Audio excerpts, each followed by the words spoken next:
arpeggios. Hey, Rome! Great to see you, man.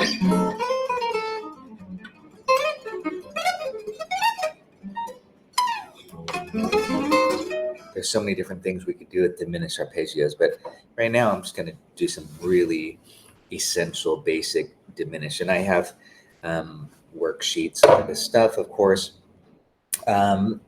But type in the chat, it's rather informal. I'm just going to go, when I'm warming up, I go super slow, just I want to get accurate. This is a diminished 7 arpeggio. I mean, that's slow. That's slow for me. I don't know about you. So I'm doing this method that I nickname the diagonal method, if you guys know about that. So this is kind of the go-to diminished arpeggio, I think, for most people, especially in the gypsy jazz. Hey, Vic, good morning. Cheers. It's a rainy day, cold day. I'm waiting for some fire alarm testing here today in my apartment unit. So I might get distracted, but it shouldn't take long. So the diagonal arpeggio method is this. If that's new for you, I always say start by outlining the skeleton of the arpeggio. So I'm starting on F sharp here, and I'm going F sharp, C, F sharp, C, F sharp, C. And you got to make sure you go descending. C, F sharp, C, F sharp, C, F sharp. That's a tritone interval, super important for dominant chords and, of course, diminished chords, which is really treated as a dominant chord, often as a dominant chord substitution. So, for example, D7, you play F sharp diminished.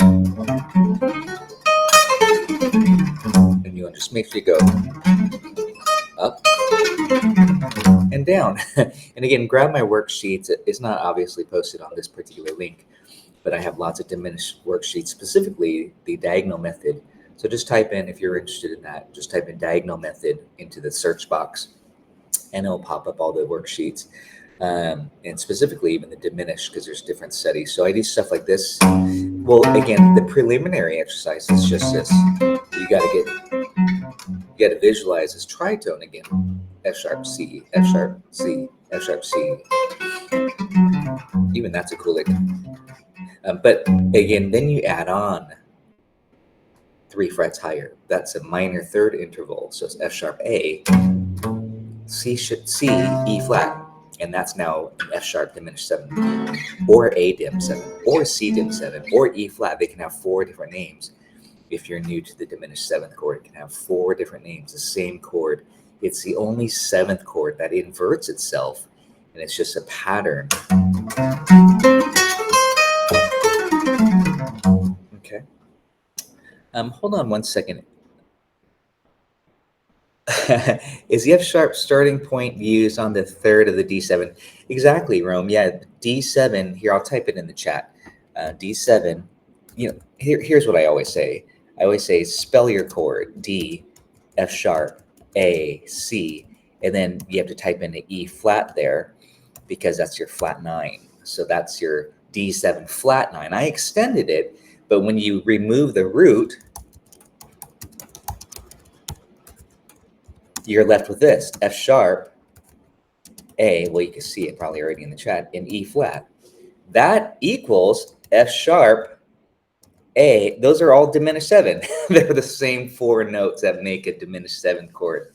So if you look at the shape that everybody loves to play, E flat, A, C, F sharp. Hold on one second, guys.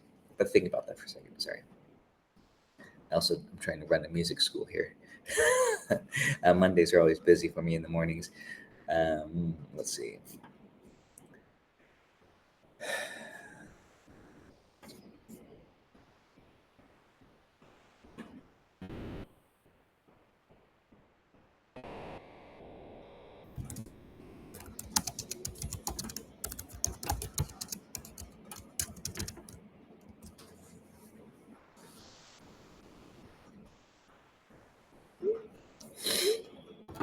Okay, so sorry about that. So let's take a look at this diminished seventh chord and type in the chat again. I'd love to see who's tuning into these live streams. The more people that tune in, the more I'll do them. I'm happy to do them every day. That's what I practice every day. So E flat, A, C, F sharp. You got to do this. Well, you don't have to. I'll just do it for you. F sharp, C, E flat, A. I know I'm so enabler. A, C, E flat, F sharp, C. Okay, I mean, I want you guys to be able to spell C, F sharp, A, E flat. Okay, just look at the chat. Okay, I'll say it again. You'll see the same four notes inverted: E flat, A, C, F sharp, F sharp, C, E flat, A. Same four notes: A, E flat, F sharp, C, C, F sharp, A, E flat. Same four notes. So that's the beauty of the diminished seventh chord.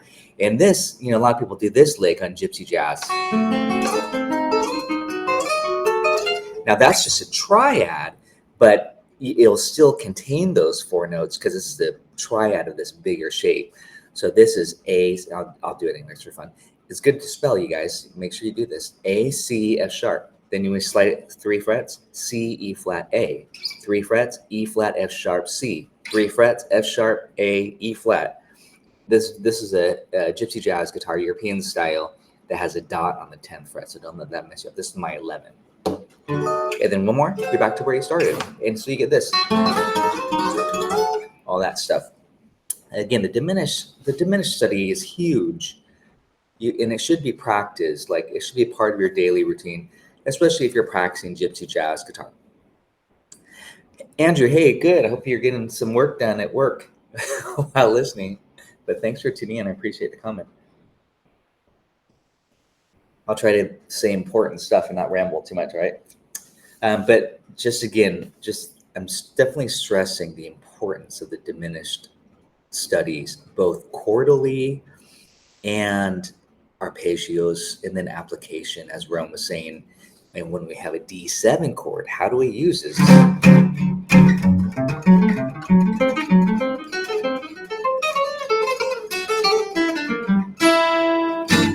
Resolve.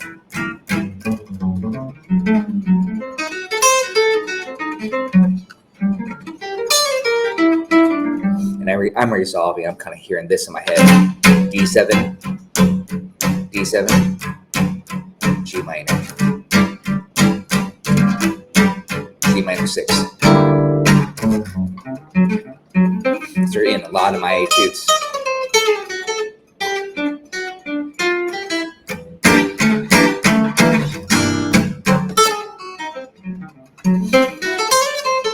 And just run those dim 7. I mean, again, that's just, it's built into a lot of my etudes for Gypsy jazz. I just call them Gypsy jazz bootcamp studies, but they're really just solo etudes that kind of just demonstrate the application. And then I have all these studies, which I'm just going to kind of do the little quick warm up. And I could, unfortunately, I don't think I can. Yeah, I can't do a screen share here via Patreon on the live streams. But I just recommend you grab my PDFs for all of my diminished studies. I'll probably put some more up too. They're so much fun, and there's a lot of. If you guys are new to the quick licks, definitely check out my quick licks because I throw in a lot of diminished licks. Hey, Richard, cheers. Internet dodgy. Oh, okay. No, Northern England. Wow. So it's probably. Are you 5 hours ahead? Is it like 3 p.m.? I love seeing where everybody's from, by the way. So always please remind me where you're from. Andrew, I don't know where you're from. Carl, I know you're in the UK. I'm not sure exactly where.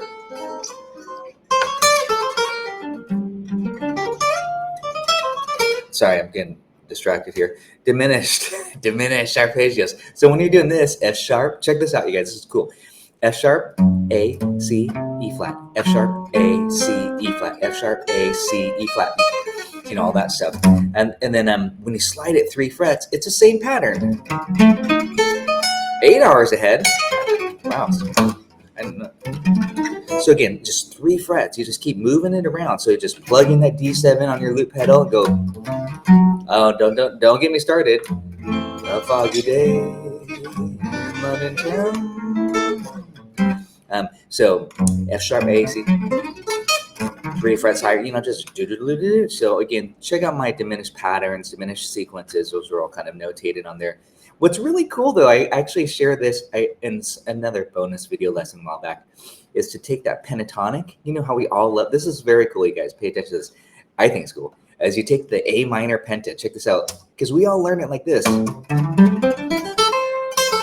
do this for a second, just play your A minor penta. Man, England. Oh, you're important. You're from England, Andrew. I didn't know.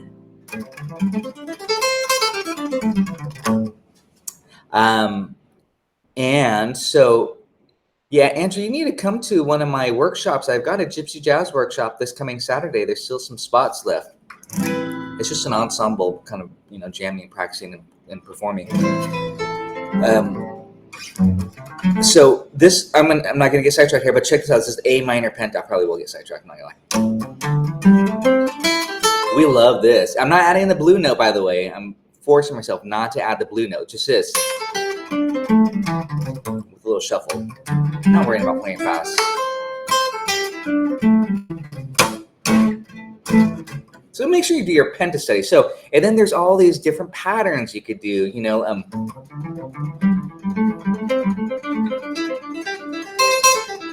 all that stuff. And then, but you could apply that to the diminished. This is what's kind of fun. So like one little pattern is this. And then do this. Maybe this is super easy, but it sounds cool. Let's go. Now I'm not going to change it to a pentatonic lesson on you. I just want, to me it all connects and all this stuff connects. So I'm trying to say, go to my pentatonic, and this is hopefully will be big for you. Say, oh, I'm going to grab Tracy's penta studies. And if you're a free member on Patreon community, that penta studies, you just have to go in the back post because it's free.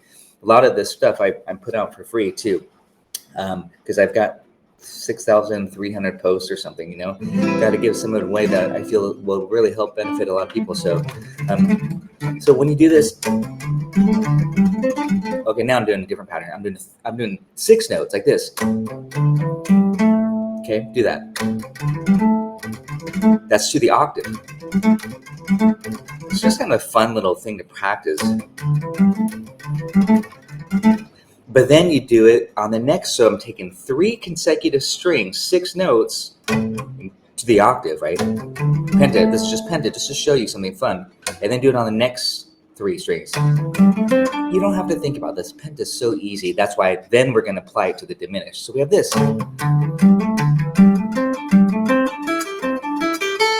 Okay. Try that. Those are your first grouping of 6 notes, and then we're going to do it on the next string. Same thing through the penta. I'm just alternating my picking. Vic, you had a question about sweep picking. I'll talk about that in a second. And then this, and this. And it's all alternate. So now when I apply that to the, so it's like this, sorry.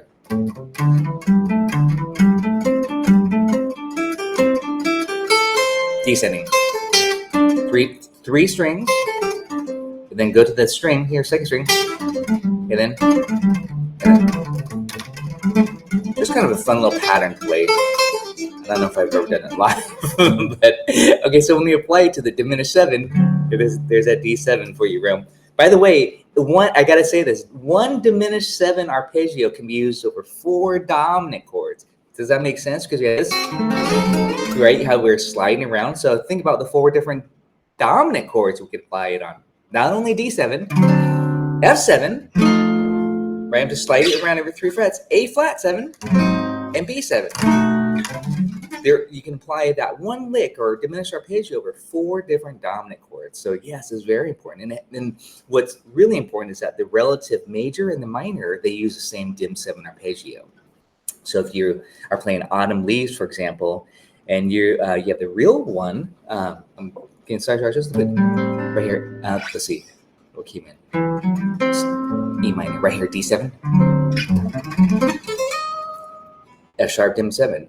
Just from my window. Right here, get ready for it. The autumn leaves, right here. Same arpeggio of red and gold. Isn't that cool? So it's like same thing. You don't have to think about it. You just have to know it's relative major, relative minor. Same dim 7. I'll show you again. See that lick? And then G major 7, C major 7. Same diminished sharp 7. That was on B7 and then E minor. Okay, so let's get back to work. Some practicing and stuff and picking. I'll talk about sweep picking and Vic in a second, but if you're just tuning into this live stream, welcome. I do these quite often now on Patreon. Then I kind of edit them and put them on YouTube a little bit, but I'm trying to get people just directly on Patreon, so I'm doing these live streams direct to Patreon. So welcome, and type in the chat if you don't mind. Just like to know who's joining in and where you're from, especially, and how's the weather. We always know it's foggy in Portland and London, both. Yeah, it's definitely a foggy day today. So here's that pattern. Now I'm going to go back to this. 3 strings, 6 notes, alternate picking. Now that's just a penta. But when we move it to that dim 7, because it's still a 2-note per string grouping, that's what's so cool. So we do this. And then. You get it? So 3 strings, diagonal method. And then we go back to this note. So that actually is a good practice. This is a 6-degree interval. Intervals are so important, you guys. If you're not studying your intervals, please do. So check it out. See, I'm doing this. It's a 6 because I know that that's the diminished 7 arpeggios, minor third, or root minor third, diminished 5th, and then double flat 7, which is a 6. So if you know those intervals, it kind of helps again. So, and we did this as a tritone. This you could do stuff like that's a cool lick as well, or D7 or F7, same lick. You remember, yeah, 4 different dominant chords. They could do the same lick over.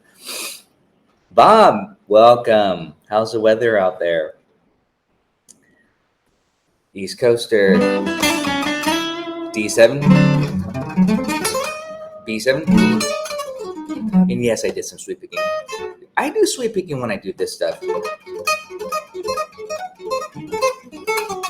but I'll do that. It's often I'll do it on the top 3 strings. This sweep picking is just this. You just want to let the pick drag across. Then I'm going up.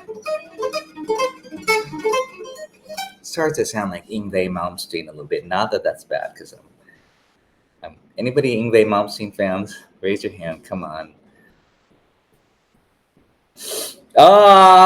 Yngwie. He's one of the ultimate shredder guitar gods. Come on. It's fun. But anyways, that's definitely an Yngwie style, like, all that stuff. The sweep picking. And sometimes I'll do it a little bit more on like this. Here's an F sharp dim 7 arpeggio sweep picking, but notice it kind of requires a little bit of a stretch like this. And then I'll do this. So this is not the diagonal method. This is what I would be labeling a staying in position. So here's D7.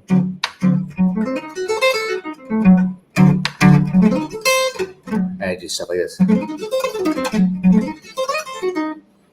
Tony McAlpine. Yes, I love it. This is like 80s metal, 80s shred. But it's fun. And that's honestly, I mean, that's what I was growing up on was Yngwie Malmsteen, Joe Satriani. He's a little bit different. Tony McAlpine and Vinnie Moore. They call those guys the shrapnel label guys.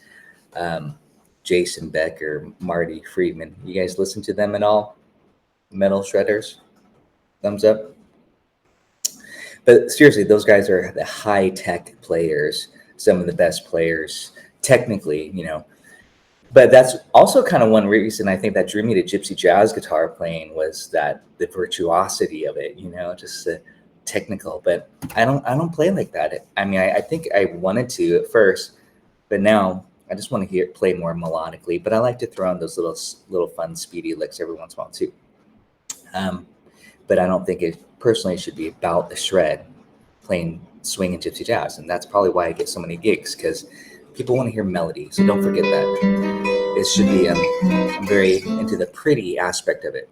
choosing the right notes. And that's probably where, this conflict of interest. Then I discovered like Jim Hall, Paul Desmond, Chet Baker, this whole, less is more approach, the melodic school of simplicity.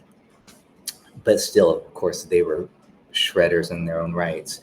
Bill Frisell. But, again, you'll have your own aesthetic and what you can do technically while sounding good and clean and not sloppy and maybe, and then also just musically interesting and melodic. So back to this today. We're just warming up and talking lots of diminished 7 arpeggios. So to answer your question, Vic, here's some sweeping. Notice how I'm kind of holding this chord. This is a diminished triad. Then I add it on here. So I recommend that you do stuff like this. So I'm sweeping these 3 consecutive strings, then I'm doing it up. And then I did it on this next string like this. And then you slide it around because it's so easy to slide around the diminished every 3 frets. I like that lick. It's a little triplet. I do a lot of major and minor. Talking about sloppy, I'm a little sloppy right now. But it's funny, I was listening to some Barney Kessel this morning. He was so clean early on in his years, and as he got older and older, progressively got a lot more sloppy. But I still love Barney Kessel from his early years to his later years. But he just kind of went for it. Oh, Andrew, yeah, cool. Yeah, I'll post a little bit more. There's still like 3 spots left for this coming Saturday. But you'll catch up in the future if not.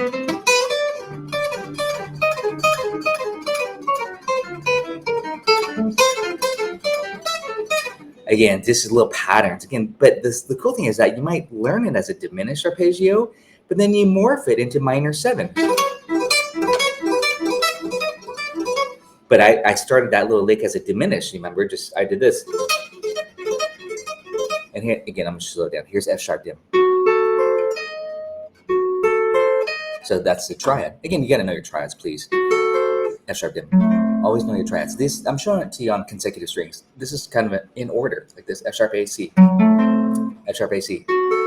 So again, don't ignore that. Besides doing this, the kind of the vertical. I'm thinking of this chord. And then when I'm sweeping these 3, I'm showing you again how I often use sweeping, like these 3 consecutive strings. I'll say a la inve. And I'm actually doing a hammer. You're not noticing I'm so fast. I'm going. But so when you do stuff like this,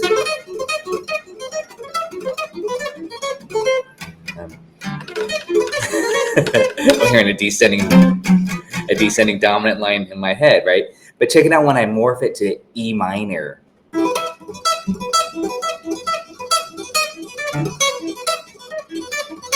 And then A minor.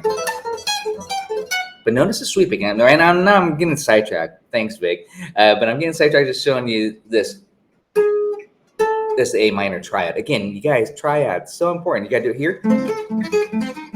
Here. Same lick, A minor, but that's pieces points. This. Root. See the sweep? This. D minor. Diminished. And then A minor. So that could be a cool little etude right there in itself, just for minor swing. Just putting it in D minor. E7.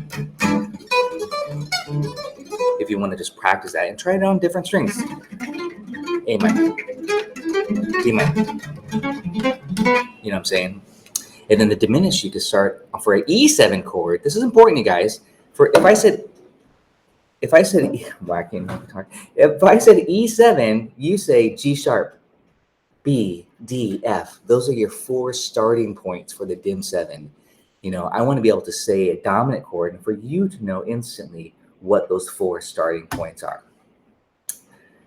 B7, you'd say, and the trick is go to the 3rd degree. Rome, this answers your question. I start on the 3rd. You can start a half step higher. You can start on the flat 7. You can start on the 5th, however you want to think of it. But I usually start on the 3rd. So if I said B7, you go D sharp, and then here's B7, here's a 3rd, D sharp, F sharp, A, C. Okay. And that B7 happens to be the one that I showed you earlier for unleashed. So it's the same one. This check this out. Here's that pattern, by the way. Now I'm going back 360 this. So we can do on penta. Pentatonics are so cool because it's we all love that pattern, that 2-note per string pattern, you know. And by the way, sorry to say this, I know it's kind of, I say this a lot. If you don't know your 5 positions of your minor pentatonic, that is essential. Bob, I'm just looking at sunny, abundance of snow, 25 degrees. That's cold. Terry, France, remind the connection, diminished harmonic minor scale. Sure, absolutely. The diminished 7 is in the harmonic minor scale. It's a 7th chord. It's a 7th degree, but it could also be the 2 of A minor. It's G sharp, A harmonic minor. This goes back to minor swing, soloing. There's A harmonic minor, but here's G sharp, the leading tone. And then I'm just going, and that's all just the same stuff. And then there's a E7, minor swing.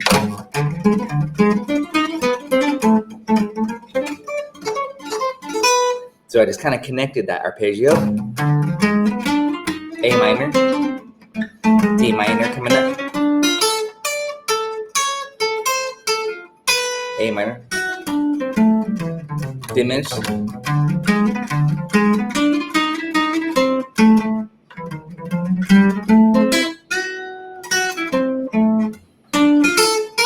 here we go, ready for it?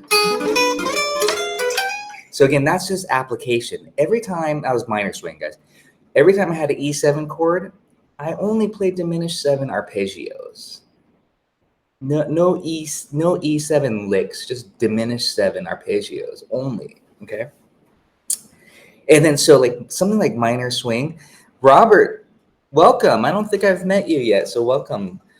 Again, it's nice to simplify your thinking again. So when you know, in minor swing, it could just be all minor 6, like two ideas, minor 6 idea, or basically a minor idea, but I kind of focus more on the minor 6 for gypsy jazz. Minor 6, diminished 7. For the A minor 6 idea. For the D minor 6 idea. They're going to be the same licks and shapes, you guys. But for the E7, the dominant 7, or if they're playing B flat 7, you know how people do this in minor swing. This tritone, well, same diminished 7. If they're playing E7, B flat 7, same thing. So it doesn't matter if the band's in this, and then A minor 6, D minor, A minor, diminished, and there I'm just doing that sweep picking, this style, A minor. So again, I love that sweep picking idea. That was, you know, very Django. Every gypsy jazz player does this in the bag. This different from this. A different idea. This is holding a chord and letting it ring. This is all for E7. Here's the E in the bass. Ready for this?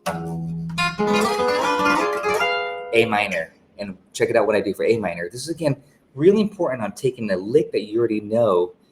May not be anything I'm talking about right now, but just a lick you love to play, a lick you know. Think about how you can morph it through the different chords. That's what I'm saying. So if I did this, A minor, D minor, A minor, E7, A minor, D minor, E7, A minor, D minor. I'm going through all my inversions. A minor, D minor, E7. You know what I'm going to do? Diminish.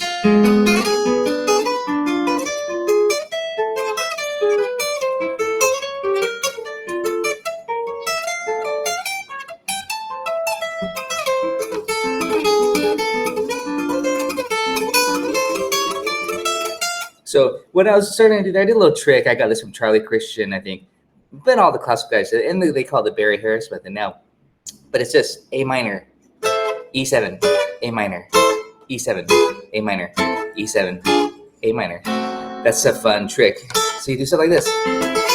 Now Diminshed is still a topic, but we're going to have some fun. But we're gonna do this now.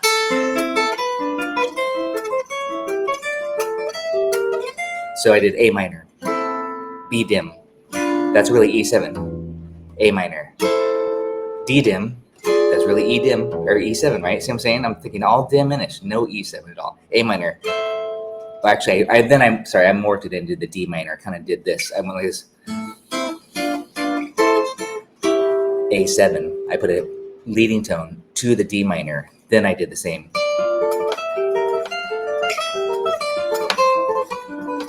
So again, that's really fun, and you can do this type of thing on A minor. I'm just demonstrating some sweeping actually. Now there's some sweeping. Thanks, Brad, or I'm not sure who asked that earlier. Vic, this.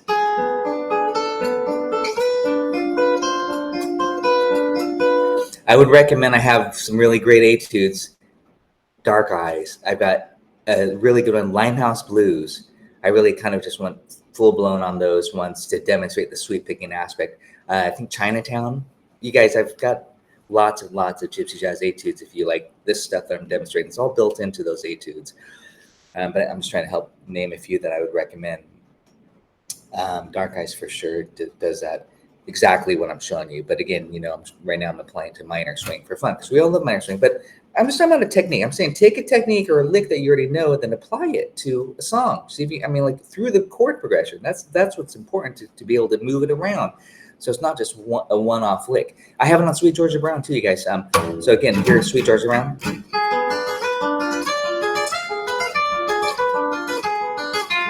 A7. D7. G.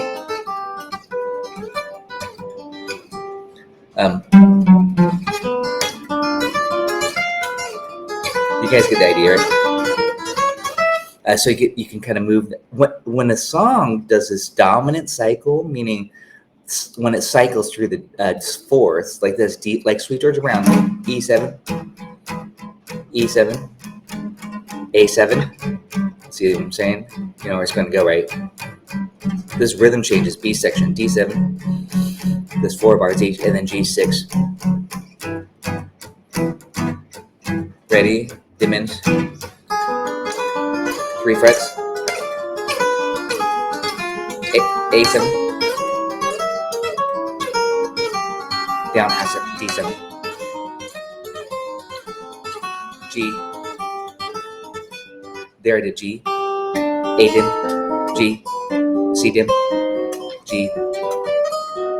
And G6. That was the same, quote Barry Harris style method, the diminished 6 scale, but with chords. Okay. So that was just showing you a demonstration again, taking a lick, a technique rather, in this case, a sweep picking, combining triads, diminished, everything like that. So it's really fun. And I love to do chromatic stuff like this. Same song. A7. D7. G. Oops, G. Lucky I only use this guitar for gigs. But again, that was just kind of taking a little chromatic sequence, going up every 3 frets. E7. And I did it again for this song. And then I went down a half step for the A7. D7, down a half step. Etc. Let's get back to some of this diminished 7 diagonal method. I'm just vamping on D7 in my head. Random. I'm not playing any notes out. This is what I would recommend that you do. Stay on one chord and just go all around using some diagonal method.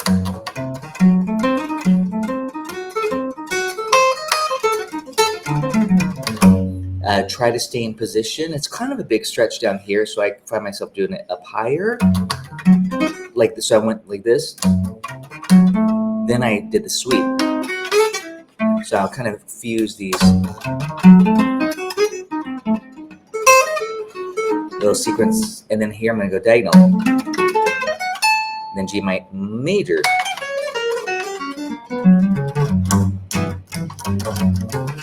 Same pattern. G major. And now it's G major 7 arpeggio. This. So you do that. That's a Johnson. C major 7. What I'm demonstrating again is it kind of, again, I started, if you didn't catch on earlier, that pentatonic scale, this. 2 notes per string. That's kind of what I'm saying. So when you do these diminished 7 arpeggio, 2 notes per string, it's no different from the pentatonic stuff, you know, the sequences and stuff. And then diminished major 7, same D. Actually, this was a little tougher, but sorry. Now I'm going to put myself on the major 7. So,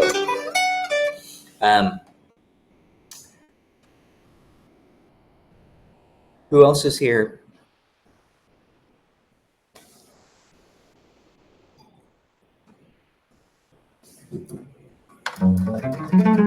I do a lot of chromatic filler, as I demonstrated with this. Like, I love the chromaticism. So now, even though I just said, you know, hang out on one chord, one diminished 7 arpeggio, definitely fill in the blanks with these chromatic notes connecting the diminished 7, meaning this.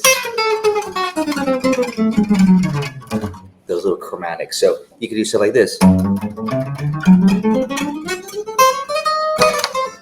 And I often do these little triplets.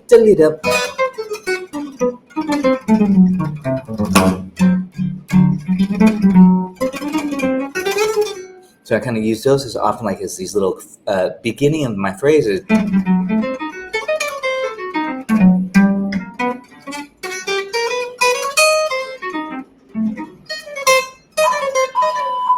Oh, fire alarm. Gotta go. See you guys next time.